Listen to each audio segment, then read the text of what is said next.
Hey there, what up guys? It's Colton, Lindsay here. Appreciate being a part of the Fearless Agent Nation. I'm glad that you are hopping on this live stream. Today we're going to talk about a very important subject, and that's your business budget model.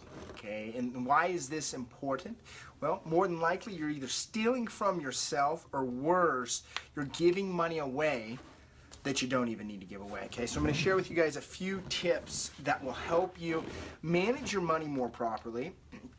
And that's number one. Number two is be able to actually reallocate some of your money to increase and drive more business so you actually make more money. Cool. So the biggest mistake that I see with all real estate agents is they have no clue, absolutely zero clue, how much money they're spending every single month just to maintain their business. The reality is that if they're earning $100,000 a year, they're not keeping $100,000 by the time you look at your expenses and the taxes that you're paying and all those fun things that come along.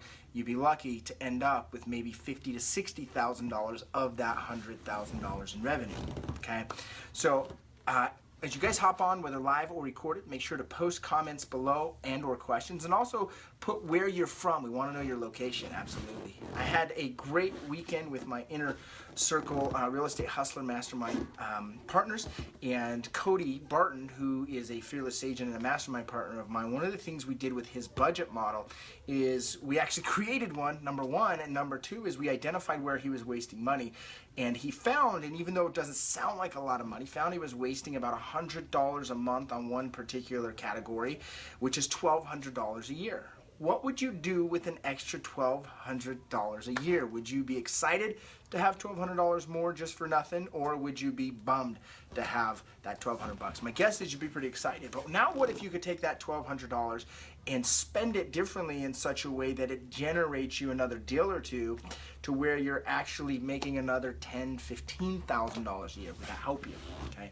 So how is it that you're possibly stealing from yourself? So number one is not having that itemized. It actually causes uncertainty. Okay, when you have uncertainty, you cannot take massive action. When you're clear on what your budget is, you're going to be more certain with your actions, and also you're going to be able to be more predictable with the lead generation sources that you're creating or that you're paying for, right? It costs money to have Mojo. It costs money to put stamps on your postcards. It costs money to send your postcards out. It costs money to generate leads online if that's what you're doing. It costs money to do a client appreciation. It costs money to do these things, okay? So you want to make sure you're maximizing your return, okay? So I recommend reading the MREA agent, the section on budget model. Okay, that's what I'd recommend you guys read. That book's got a lot of great takeaways, but it's got a lot of complications. And even that section's complicated, but it'll give you a really good sense or an overview of what a budget would look like. And you think about it, it's broken down to a few areas. It's broken down into your staff and salaries, right? It's broken down into your marketing, and it's broken down into your systems and office space, right? Those are kind of your three areas that you have to break down your business expenses, okay? So I'm going to share with you guys a couple of important rules, maybe two or three as they come up in my head, that I would make sure you're doing with your business, your budget model. Number one is pay yourself a salary. Okay, pay yourself a salary. Why is that? Okay, for example, I pay myself very modest $50,000 a year salary, even though the business generates, last year $600,000. Okay, so why do I pay myself a salary? Well, a couple of reasons. Number one is that way when I have a big month, like May is projected just over $100,000. When I have a big month, I don't go and spend and waste all of that money. I still live off of the same amount for my lifestyle every single month. Because you're going to have months where you make a lot more and months where you make a lot less, and there's months where you actually have awesome profit, and there's even months like, in January for me, I ran a negative, right? I lost money in my business in January, and that happens in business, okay? So you want to make sure, though, that you're not spending all of that money, but that you just live off of a modest salary, okay? Number two, why that's really important, it's going to actually help you stay from getting audited later on. The number one person that's most audited in our country, in the United States, that is going to be a W-2 type employee. And the number two type person, guess who's audited? That's, yep, sole proprietors. That's the self-employed person, okay? So, which takes me to the second most important point. If you have not done this and you're really going to take your business serious, you got to get with a CPA, you got to get with an accountant, you got to establish a business entity within inside of your state guidelines so that you can run it as a corporation. For those of you guys that don't know this, corporations are taxed at a significantly lower tax rate than a sole proprietor or a W-2 employee. Okay, so why does this even matter for you? Well, if you're taxed at a lower amount because you're running it as a business, that means you don't have to pay as much in taxes. Is that cool or what? Would you rather pay out an extra 10 grand in taxes, or would you rather be able to reallocate that 10 grand throughout the year to increase your business, increase your staff, increase your leverage, increase whatever you're doing to grow your business, which makes more sense, okay? So that would be number 2, is get your business set up as an actual entity, okay? If you have any questions on that, reach out to me. I can set you up with my CPA. He'd be more than happy to do a free review with you guys. So that would be number 2, is to make sure that you are setting that up, okay? So number 1 was pay yourself a salary. Number 2 is get it set up as a business entity, okay? And what's going to happen is you're going to review your budget model once a week. I recommend during your smart week, right? Number 1 thing on your smart week is to do your victories for the week. Number 2 is to review your numbers. Your numbers aren't always just your prospecting numbers, although that is extremely important to know how many appointments you're setting, 5, right? 5 every single week. To know how many you're going on 3 every week, and how many you're signing 1. We're signing 1 a week minimum, right? So that's important, but it's also important to understand how much are you spending here on your staff, on your lead generation, on your postcards, so that you can predict your cash flow.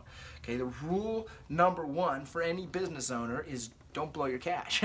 Don't blow your cash. And what's going to happen is we're already seeing market trends shifting. Inventory is low and things are selling left and right all across North America. In fact, while I was in San Diego with, hosting the Real Estate Hustlers Mastermind, I asked everyone this question: what would you rank the market on how hot it is on a scale of 1 to 10? And then the common answer I got was from a 9 to 11. Some agents were saying that their market was actually 11. It was so hot, okay? And so when we're hot, there means there's going to be a cool down sooner or later. So one day it's going to cool down, okay?